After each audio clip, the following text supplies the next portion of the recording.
Channel আমি সঞ্চিতা, তোমরা দেখছো এমএস বেঙ্গলি ব্লগস। আশা করছি তোমরা খুব ভালো আছো, আমি ভীষণ ভালো আছি। তো আজকে আমাদের বাড়িতে কালী পুজো ছিল, তো কিভাবে কি কাটালাম আর কিভাবে পুরো সেট আপ করলাম সবাই মিলে। বাবা বাড়িতে আসতে পারেনি একটু কাজের জন্য, তো আমরা তিনজন মিলে কিভাবে সব কিছু অ্যারেঞ্জ করলাম সেটা তোমার শেয়ার করো। চলো দেখতে দেখো আর সঙ্গে দেখো। তো ঠাকুরের ওখানে ফুল দিয়ে ডেকোরেশনের দায়িত্ব ছিল আমার, তো ওই জন্য মালা টালা গেঁথে নিলাম। আর আমি সারা রাতের ধরে এই কাজটা কমপ্লিট করেছি, যেহেতু ফুল এসেছিলো 8টা 9টার দিকে, তো টাইম লেগেছে। আমি আর ঋষিন্দা মিলে এই মণ্ডপটা ফুল দিয়ে সাজিয়ে দিয়েছি। কেমন হয়েছে অবশ্যই কমেন্ট করে জানিয়ে। তো আমরা দুজনে এই ফার্স্ট টাইম এই কাজটা করেছিলাম, আর পুরো ভিডিওটা কেমন লেগেছে লাস্টে কমেন্ট করে জানিয়ে। তো দেখো পুরো ভিডিওটা, স্কিপ করো না।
কথা বলাই হয়নি, ঠাকুরের গলায় যে দুটো মালা দেখছো, মানে 108টার মালা, আর নীলকণ্ঠের যে মালা 108টা জবা মালা, এবং নীলকণ্ঠের মালাটাও আমিও গেঁথেছিলাম, মাপ ছাড়াই গেঁথেছিলাম। এবার ঠাকুরের গলায় খুব সুন্দর লাগছিলো। তোমরাও কমেন্ট করে জানো কেমন লেগেছে মালাগুলো, আমার গাঁথাটা একদম ঠিকঠাক হয়েছে কিনা।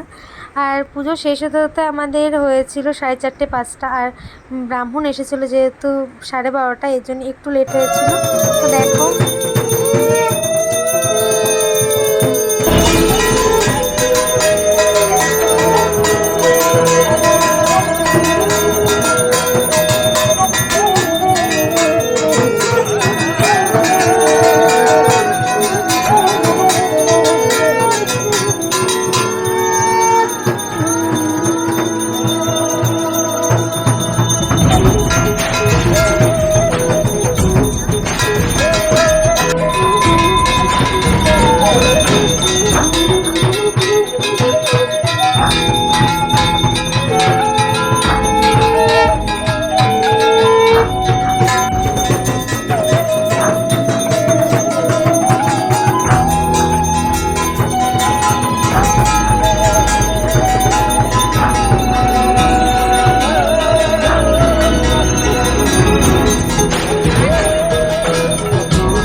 করে দিলাম যে ফটোগুলো তোলা ছিল। কেমন হয়েছে পুরো ভিডিওটা অবশ্যই কমেন্ট করে জানিও। আর আমাদের মাকে কেমন লাগছে পুরো সাজে, কেমন লাগছে অবশ্যই কমেন্ট করে জানিও। আর আমাদের বাড়িতে কয়েক দিদি ভাইয়ের সাথে একটু ছবি তুলেছি, সবার সাথে ছবি তুলতে পারিনি, সেই লাস্টে অ্যাড করে দিচ্ছি। তো ফুল ভিডিওটা কেমন লেগেছে অবশ্যই কমেন্ট সেকশনে জানিয়ে লাইক কমেন্ট শেয়ার করতে ভুলো না। ইউটিউব চ্যানেলটা সাবস্ক্রাইব করো, ফেসবুক পেজটাকে ফলো করে দিও। তো আজকের মতো টাটা।